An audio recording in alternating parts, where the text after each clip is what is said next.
네, 반갑습니다. 주식닥터입니다. 오늘 살펴볼 종목은 현대차입니다. 현대차, 지금 개인들의 관점은 어떠할까요?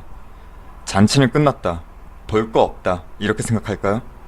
아닐걸요, 대부분. 더 내려와라, 더 내려와라, 이번엔 잡는다. 대부분 이러한 매수, 간보는 심리일 것입니다. 이전에는 20만원이 고점이다, 17만 5천원까지만 내려오면 잡아야지 이랬다가 지금은 20만원 부근만 내려와라, 잡아줄 테니, 이렇게 매수 타점 잡으시는 분들이 많으실 거라 봐요. 왜일까요? 정답은 여러분도 잘 알고 계시잖아요. 전기차, 수소차, 자율주행, 심지어 폐배터리 활용, 그리고 중고차 사업까지 이미 형성되어 있는 시장이 아니라 이제 개화하기 시작하는 메가트렌드 업황을 내다본다면 지금이 아니라 1년 뒤엔, 3년 뒤엔, 또는 5년 뒤엔 이렇게 투자하시는 분들은 당장이 아니라 미래의 가치를 내다보고 투자하시는 거예요. 그럼 1년 뒤, 5년 뒤 현대차가 엄청난 성장을 했다고 확신할 수 있어? 이러한 질문들. 주식의 100%의 확률은 존재하지 않습니다. 다만 최소한 현대차는 내가 투자해서 결코 내가 잡주에 투자한 것은 아니구나 하는 투자에 대한 확신과 믿음은 가지고 갈 만한 기업입니다. 개인적으로는 피처폰에서 스마트폰으로 휴대폰 패러다임이 바뀔 당시에 삼성전자와 애플이 오버랩되는데 지금 현대차와 테슬라 오묘하게 오버랩되는 이유가 저만 그렇게 생각하나 싶네요. 자, 현대차 지금 최근의 주가 하락, 애플카 이슈는 어찌 보면 뜻하지 않은 이슈였죠. 현대차의 장기적 그림에서 애플카 이 단어가 언급된 적이 한 번이라도 있었나요? 없었어요. 근데 여기에 실망해서 나간다? 차라리 나가주는 게 나아요, 그러한 물량들은. 그리고 기관이 연속적으로 매도 출회한다? 끝났다? 뜻하지 않은 이슈로 단기 급등한 부분에 대해 차익 실현한다는 게 잘못된 건가요? 여러분이라도 100만원 수익금 중에 20만원, 30만원 보너스 수익이란 개념으로 차익 실현한다면 그건 현명한 투자예요. 잘못된 투자가 아니란 거예요. 무조건 알받고 끝까지 간다, 그러한 투자는 가치 투자라기보다는 게으른 투자죠. 투자 비중, 주력은 남겨두되 비중 뺄 땐 빼고 다시 넣을 땐 넣고 이렇게 투자 비중을 조절하셔야지 여러분이 생각하시는 가치 투자도 오래갈 수 있습니다. 또한 기관이 빼는 이유, 단순하게 생각하세요. 지금 개인들의 펀드 환매는 역대 최고치입니다.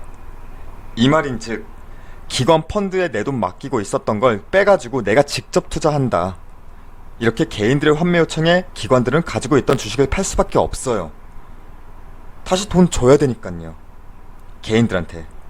근데 어디에 가장 많이 매집했을까요? 결국 현대차를 비롯한 대형주예요. 근데 뜻하지 않게 단기 급등이 나왔네, 이렇게. 당연히 여기서 환매대금 확보해야죠. 주식은 하면 할수록 어렵지만 또 한편으론 단순하게 시장의 논리를 이해하시면 간단한 부분이기도 합니다. 해서 현대차의 매매 관점은, 저희 의견은, 이런 질문에 대해서는 21만원, 22만원 이 사이의 갭을 메울 때까지 기다려라? 일봉상 11선 지지 여부를 확인해라? 글쎄요, 차트선 찍찍 그어가면서 논할 종목은 아니라고 보고, 내가 오늘 사서 이번 주에 팔 요량 아니라면 굳이 차트적인 접근은 하지 않는 게 낫다고 봅니다. 제가 바라보는 현대차는 감히 섣불리 이러쿵저러쿵 논할 수 있는 종목이 아닙니다. 저라면 단 한 주씩이라도 모아 갑니다. 내려가면 또 한 주 담습니다. 일단 뜻하지 않은 이슈로 단기 급등한 건 인정해야 해요. 그리고 이익 실현분이 충분히 소화되는 것도 감안해야 합니다. 하지만 어디가 제어 구간인지는 아직 아무도 몰라요. 해서 저라면 1년, 3년, 5년 뒤를 내다본다는 투자 관점이라면 이러한 단기 차익 소화가 되는 구간에 크게 신경 쓰기보다는 조금씩 내가 충분히 긴 시간을 투자할 생각을 갖고 있다면 조금씩 분할 매수로 접근합니다. 현 시점에서도요. 하지만 꼭 명심하세요. 소량입니다. 조금씩 모아간다는 관점으로 봐야지 이걸 오늘 10주 담고 내일 10주 담고 이건 안 하니만 못합니다. 이건 단기로 승부 보겠다는 매매 관점이에요. 멍청한 짓 하면 안 됩니다. 모르시면 주변에 주식 경험이 오래되신 분들에게 도움을 구하세요. 최소한 경험이 오래되신 분들은 모아간다는 개념은 정확히 알고 계실 겁니다, 대부분. 자, 현대차 감히 분석이랍시고 짧은 영상으로 이러쿵저러쿵 논할 수 있는 종목이 아닙니다. 해서 오늘은 10년 전 상황과 지금은 다르다는 점, 이 점 간략히 의견 드리고 앞으로 전기수소차, 자율차, 자율주행차, eGMP 등 현대차의 주력 사업 부문을 하나씩 떼내서 보다 자세히 의견 드리려고 합니다. 우선 가장 많이 언급 주시는 내용이 월봉. 자, 월봉상. 이제 주가의 한계다. 이제 내려온다. 왜냐? 지난 2014년도에 흔히 차화정의 화려한 시대가 막을 내릴 때 구간과 동일하다 지금. 이제는 차트적으로 고점에 부딪혀서 내려올 수밖에 없다. 10년 전 이 차트를 보면서 이러한 의견들. 저는 강력히 이때 10년 전과 지금은 배경 자체가 다르다 이렇게 말씀드립니다. 간단하게 10년 전 이때도 코스피는 2000 언저리에 있었던 저 시점에 왜 이리 차화정, 흔히 말해 자동차, 화학, 정유주들이 왜 타올랐을까요? 그리고 반대로 2014년도 기점으로 쉽게 말해 몰락으로 접어들었을까요? 저 때는 높은 기름 가격 마진으로 돈을 긁어 모으던 때였고, 현대기아차는 2011년도에 미국 시장 점유율이 11%까지 높아지던 시기인데 왜 이때 2014년도에 하락의 길로 접어들었을까요? 2014년을 기점으로 중국발, 그러니까 중국에서 저비용 자금률이 향상되기 시작했고, 그리고 달러화가 엄청 강세가 시작되는 시점이기도 했고, 반대로 일본 엔저 엔화 가치는 낮아지는 시점, 엔저로 인한 수출 경쟁력도 우리나라는 약화되었던 시점이 2014년도부터 시작된 겁니다. 당연히 차값은 내려가고, 여기에 더해서 이때 울산 공장 등 전 사업장이 생산 중단 우려가 있었죠. 생산 중단 매출 비중만 본다면 전체 한 해 매출의 47.75%가 날아갈 수 있었던 심각한 상황이 2014년이었습니다.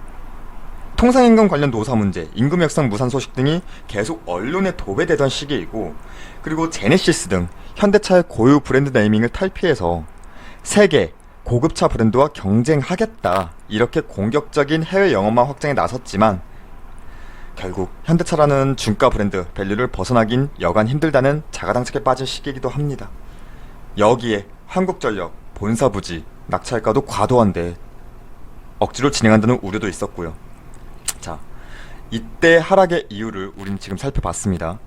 자, 배경도 부정적이었지만 제가 보는 핵심은 그거예요.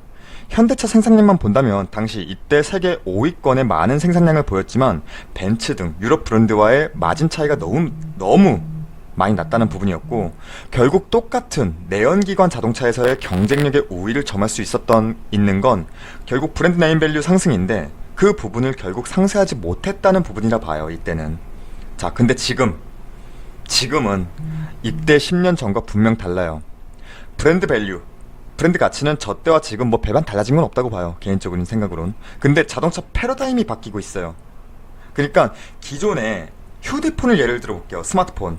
기존의 피처폰 시대에서 스마트폰 시대로 패러다임이 바뀌었듯, 그때 피처폰의 상징이었던 노키아, 모토로라가 몰락하고 이때 삼성전자와 애플이 새로운 시대를 장악했듯 자동차 시장의 패러다임도 변화하는 초입이라 봐야 한다는 거예요. 지금 내연기관 자동차에서 수소, 전기차로 전동화가 현대차의 목표가 되었습니다. 그리고 이를 실행하고 있고요. 여기에 더해서 자율주행까지, 미래차가 가질 수 있는 모든 프리켓 사항들을 현대차는 모조리 선점한다는 경영 전략 하에 움직이고 있고, 이러한 구조를 일원화하고 있어요. 줄 세우고 있다는 거죠. 그러니까 더 이상 예전처럼 프로젝트 하나의 파트가 아니라 사업 근본적인 체제 자체를 전동화에 몰입했다는 부분입니다. 지금이야 여전히 내연기관 자동차의 대명사이지만 결국 전동화 시장에, 그러니까 수소 전기차를 선점하는 것은 물론이고 자율주행까지 스마트카로의 다음 스텝을 동시에 준비하는 기업이 지금 우리가 보고 있는 현대차라는 겁니다. 이게 현대차의 무서운 부분이에요. 그래서 결코 이때 10년 전과 이 차트 그림을 지금 대입하면서 이제 하락의 길이다 이런 말들에 전 귀 기울이진 않습니다. 만약 차트만 가지고 끄적거린다면 그것은 시대의 변화에 주목하지 못하고 여전히 모토로라, 노키아를 추종하는 것과 다를 바 없습니다. 삼성전자가 기존 피처폰이 애니콜에서 스마트폰 햅틱 그리고 갤럭시 시리즈로 모바일 사업 체제를 바꿨던 시점이 정확히 13년 전이에요. 지금이야 당연한 스마트폰이 당시에는 대부분 그 실용성의 의문을 가졌지만 지금을 보신다면 그때 투자할 걸 하는 아쉬움이 들죠. 현재도 13년 전 현대차, 13년 전 삼성전자가 같다고 봅니다. 아이폰을 출시하면 새로운 혁신이라는 사람들의 인식을 심은 애플의 마케팅, 사실 지금 이러한 마케팅, 브랜드 포지셔닝을 테슬라가 그대로 답습하고 있다고 생각합니다. 현대차도 13년 전에 삼성전자와 동일 포지셔닝에 있다 보는데 오히려 지금 더 공격적으로 테슬라와 경쟁 체계를 위한 발빠른 대응을 하고 있다 봅니다. 물론 여전히 벤츠, 도요타 등 해외 자동차 기업들이 가만히 있을 리 만무한 상황이지만 현대차도 분명 선도적인 움직임으로 바뀌는 이 자동차 산업의 패러다임을 결코 놓치지 않으려는 행보를 보이는 건 분명하다. 이건 분명하다고 보고요. 자, 오늘은 현대차 왜 이때 10년 전과 지금이 다른지에 대해 짧게 의견 드렸고, 다음 영상에서는 수소, 전기차 부분에 대해 어떠한 강점과 리스크가 있는지 자세히 다뤄보도록 하겠습니다. 시청해주셔서 감사합니다. 그리고 저희 무료 추천 종목이 궁금하신 분들은 포털 사이트 다음에서 저희 주식닥터를 검색해주셔서 이렇게 저희 홈페이지 들어오시게 된다면 여기 상단에 깜빡거리고 있는 실시간 댓글 리딩 이 게시판이 있습니다. 이 게시판을 통해서 저희가 매일 아침마다 무료 추천 종목을 안내해 드리고 있고, 무료 추천 종목 안내와 함께 저희가 장중에 중요한 포인트 이슈들도 점검해 드리고 있으니까 한번 방문해 주셔서 살펴봐 주셨으면 하고, 오늘의 무료 추천주 결과만 짧게 살펴본다면 오늘이 1월 15일이죠. NX, 대성일텍, 센트럴모텍 이렇게 세 종목 추천드려서 세 종목 모두 오늘은 익절 마감했습니다. 그리고 저희 홈페이지 무료 회원 가입만 해주셔도 이렇게 다양한 혜택 드리고 있으니까 많은 분들의 가입과 방문도 부탁드리겠습니다. 그럼 오늘 하루도 고생 많으셨습니다. 감사합니다.